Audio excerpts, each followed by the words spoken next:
लोकप्रिय सांसद, उनकी लोकप्रियता और उनकी बुलंदी इसी बात से साबित हो जाती है कि विरोधी सरकार को भी उनको बेस्ट सांसद, बेस्ट पार्लियामेंट्रियन का अवार्ड देना पड़ा था। हिंदुस्तान में सबसे बढ़िया सांसद का जोरदार तालियां बजाओ इस बात में।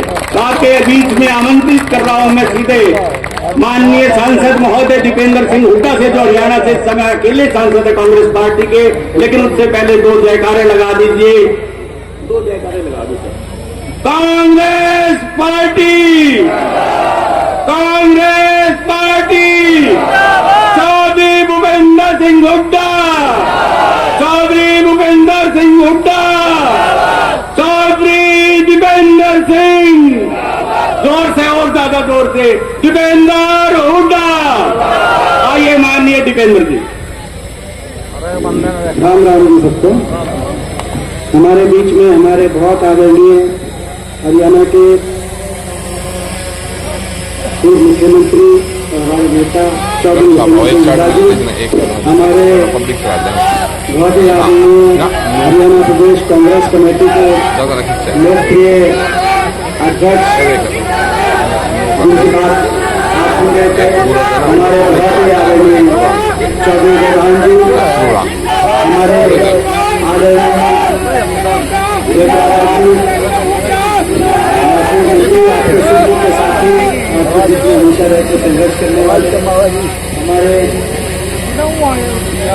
मंचासीन सभी, हमारे मंचासीन सभी आदरणीय नेतागण, आज की इस सभा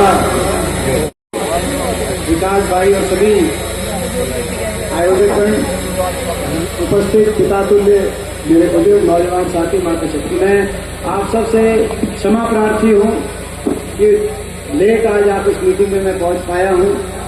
आज सुबह रोहतक में भी एक मीटिंग थी और उस मीटिंग के बाद मैंने तो जो है कल पूछा था जयप्रकाश जी से कि अगर इजाजत मिल जाए तो उन्होंने कहा नहीं, लेकिन जरूर आना है, आप अपनी मीटिंग करके फिर आप पहुंचना। तो जितनी तेज दौड़ धूप करके अगर आ सकता था उतनी तेज पहुंचा, लेकिन थोड़ा सा लेट पहुंचा और ये गुस्ताखी हुई कि अध्यक्ष जी ने अपनी बात रख दी। तो इसीलिए मैं ज्यादा लंबी बात नहीं करूंगा, क्योंकि हुड्डा साहब की आप बात सुनना चाहते हैं, अध्यक्ष जी की बात आपने सुनी है। मैं तो यही आपसे पूछना चाहता हूं, फैसले की घड़ी नजदीक है, हरियाणा को बचाओगे कि नहीं बचाओगे? कलाक वालों ने बताओ। ये हरियाणा के भविष्य को बचाने की लड़ाई है।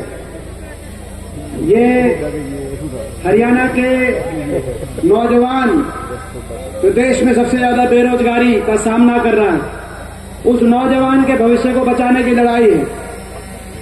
ये हरियाणा का किसान जो देश में सबसे ज्यादा जिस पे अत्याचार हुआ है, 750 किसानों की जान इस सरकार ने ले ली किसान आंदोलन में, और सबसे ज्यादा लाठीचार्ज, गोलियां अगर कहीं बरसाई गई तो इस हरियाणा प्रदेश में बरसाई गई।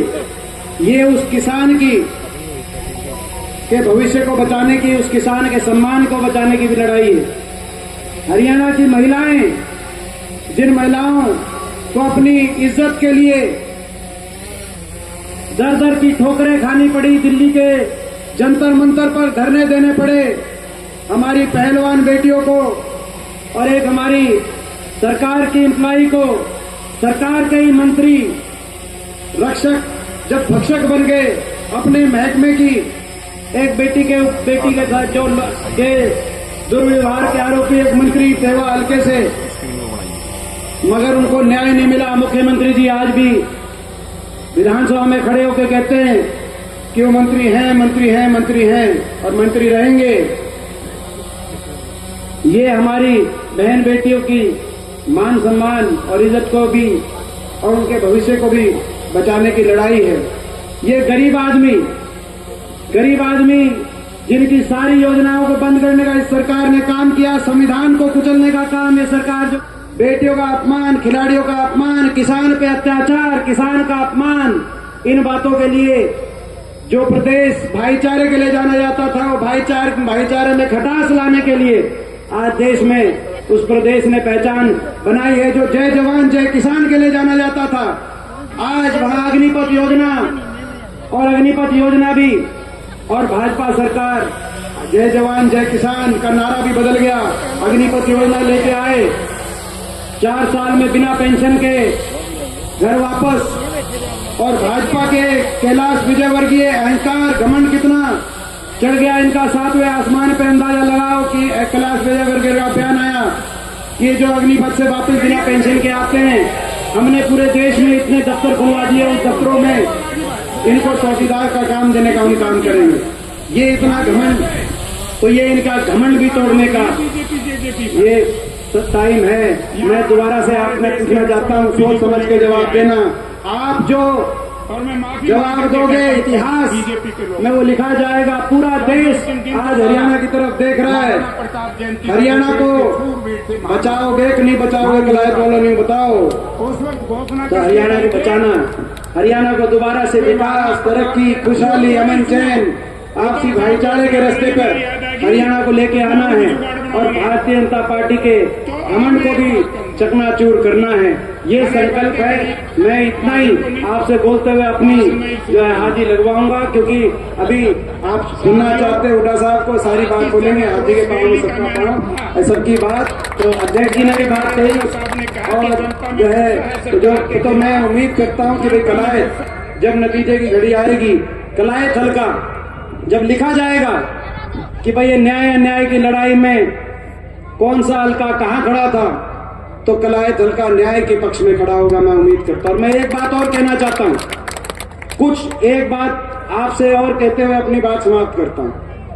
कुछ लोग ऐसे हैं जो आपके बीच में आपकी जन भावना को ठगने के लिए आएंगे।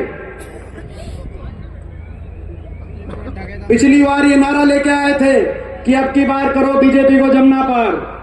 समझ गए मैं किसकी बात कर रहा हूं? किसकी बात कर रहा हूं? जेजेपी पार्टी की, दुष्यंत की। बीजेपी ने जब नारा दिया 2019 के चुनाव में, आज से 5 साल पहले, कि बीजेपी जाएगी 75 पार, तो दुष्यंत चौटाला ने नारा दिया बीजेपी को करो जमना पार। एक कहता था 75 पार, दूसरा कहता था जमना पार। इलेक्शन का नतीजा आते ही दोनों बन गए जमा पक्के यार। इसे बने पक्के यार, वो उनकी बार बार बेइज्जती भी करते हैं लेकिन बाहर नहीं जाते। पक्के यार बन गए और लोगों को कह दिया कि 5100 बुढ़ापा पेंशन और 75% रिजर्वेशन के लिए, प्राइवेट कंपनियों में 75% रिजर्वेशन के लिए हम समझौता कर रहे हैं। प्राइवेट छोड़ो, 75% रिजर्वेशन प्राइवेट में क्या आनी थी? हरियाणा की जितनी लिस्ट आई 5 साल में, उन लिस्टों में 75% हरियाणा के बाहर के नौजवानों को कौन से आरएसएस के कार्यालय से पर्ची लेके इन्होंने भर्ती किया? इनको जवाब देना चाहिए। लेकिन सरकार में बने हुए वो लोग जो 75% की बात करते थे, और 5100 बुढ़ापा पेंशन, मैं पूछना चाहता हूं 5 साल के बाद किसी को मिली कि नहीं मिली 5100 बुढ़ापा पेंशन? समझौता 5100 बुढ़ापा पेंशन का नहीं था, समझौता भ्रष्टाचार करने का था, महकमे आपस में बांटकर प्रदेश को लूटने का था, अपने भ्रष्टाचार की फाइलों को बंद कराने का समझौता था। भारतीय जनता पार्टी की कार्यशैली चल रही है पूरे देश में। आप देख रहे हो किस तरीके से प्रजातंत्र का, लोकतंत्र का गला घोटने का काम ये पार्टी कर रही है।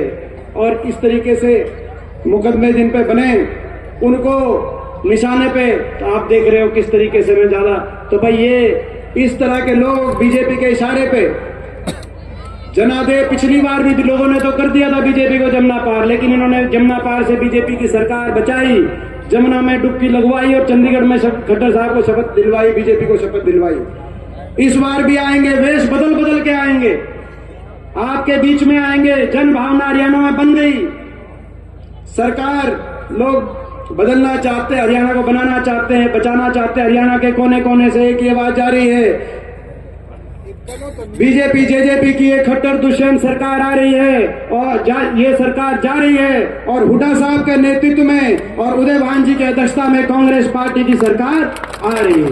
ये चारों तरफ जन भावना बन गई, लेकिन इसकी रक्षा करनी पड़ेगी। जो चीटिंग करें, जो इस तरह के जमुना पार का नारा लेके आपके बीच में पड़े, मगर बीजेपी के इशारे पे पड़े, विधानसभा के लिए मैं बहुत बहुत बधाई देता हूं। और कलायत हल्के का जो ये फैसला है, वही ये फैसला की रक्षा आप सब करेंगे, मुझे पूरा विश्वास है। जय हिंद जी और जय राम जी की। एक लाइन तो सुनावेगा मोर साहब, ठीक है? और बाकी तो हमने कर ले किनकी मानी भाई सुन लो। चौधरी भूपेंद्र सिंह हुड्डा,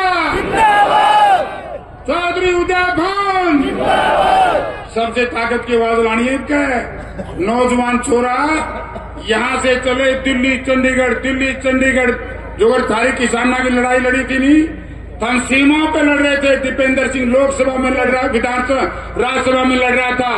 दीपेंद्र सिंह हुड्डा डेढ़ा काम है नूनाया का। दीपेंद्र सिंह हुड्डा बन गया जुगाड़। आज मोर साहब